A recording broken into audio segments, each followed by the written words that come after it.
ब्रह्मांड के एक सुंदर अद्भुत वन में, जहां हर रात आसमान सितारों से जगमगाता था, एक प्यारी और साहसी परी रहती थी जिसका नाम था तारा। तारा की आंखें सितारों की तरह चमकती थीं, इसलिए उसे सब तारा आंखों वाली परी कहते थे। तारा के सबसे अच्छे दोस्त का नाम था नन्हा, जो एक बहादुर छोटा एल्फ था। नन्हा अपनी हिम्मत और बुद्धिमानी के लिए पूरे वन में प्रसिद्ध था। एक दिन जब तारा और नन्हा अपने जादुई वन में खेल रहे थे, उन्होंने एक अजीब आवाज सुनी। वे उस आवाज की दिशा में भागे और देखा कि एक बड़ी डरावनी छाया वन के किनारे खड़ी थी। वह छाया एक विशालकाय ड्रैगन की थी, जिसका नाम था आग्नि। आग्नि अपने शक्तिशाली और भयावह रूप से सारे वनवासियों को डराने आया था। तारा और नन्हा ने फैसला किया कि वे आग्नि का सामना करेंगे और अपने वन को सुरक्षित करेंगे। वे जानते थे कि यह आसान नहीं होगा, लेकिन उनकी दोस्ती और साहस ने उन्हें हिम्मत दी। सबसे पहले वे अपने बुद्धिमानी का उपयोग करते हुए आग्नि के बारे में जानकारी जुटाने लगे।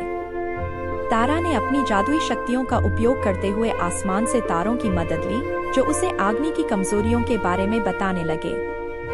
उन्हें पता चला कि आग्नि के दिल में एक छोटी सी जादुई जगह थी, जहां उसकी सारी शक्तियां संग्रहित थीं। नन्हा ने अपनी छोटी तलवार को तेज किया और तारा ने अपनी जादुई छड़ी को संभाला।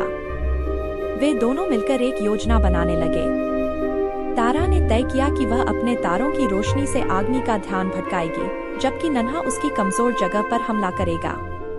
उस रात जब आग्नि अपने गुफा से बाहर आया, तारा ने अपनी जादुई शक्तियों का उपयोग कर आकाश में सितारों को चमकाया। उसकी चमकती आंखों से निकली रोशनी ने आग्नि का ध्यान खींचा। आग्नि तारा की ओर आकर्षित हुआ, उसकी रोशनी से वह मोहित हो गया। इसी बीच नन्हा धीरे धीरे आग्नि के पीछे पहुंचा और उसकी कमजोर जगह की तलाश करने लगा। तारा अपनी सारी ताकत से आग्नि का ध्यान भटकाती रही।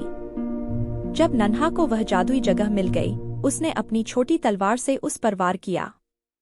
आग्नि ने जोर से चीख मारी और उसकी शक्तियां धीरे धीरे खत्म होने लगीं। तारा और नन्हा ने देखा कि आग्नि का आकार छोटा हो रहा है और उसकी भयावहता खत्म हो रही है। आखिरकार आग्नि पूरी तरह से कमजोर हो गया और उसने हार मान ली। आग्नि ने तारा और नन्हा से माफी मांगी और वादा किया कि वह अब कभी भी वनवासियों को परेशान नहीं करेगा। तारा और नन्हा ने उसे माफ कर दिया और उसे वन के नियमों का पालन करने की सलाह दी। उस दिन के बाद से आग्नि ने अपने सभी बुरे कर्मों का पश्चाताप किया और वन के अन्य प्राणियों के साथ मिलकर रहने लगा। तारा और नन्हा की बहादुरी और दोस्ती ने सारे वनवासियों के दिलों में एक नई आशा और विश्वास भर दिया। वन में फिर से शांति और खुशी लौट आई। तारा और नन्हा ने मिलकर यह साबित कर दिया कि सच्ची दोस्ती और साहस के सामने कोई भी चुनौती बड़ी नहीं होती।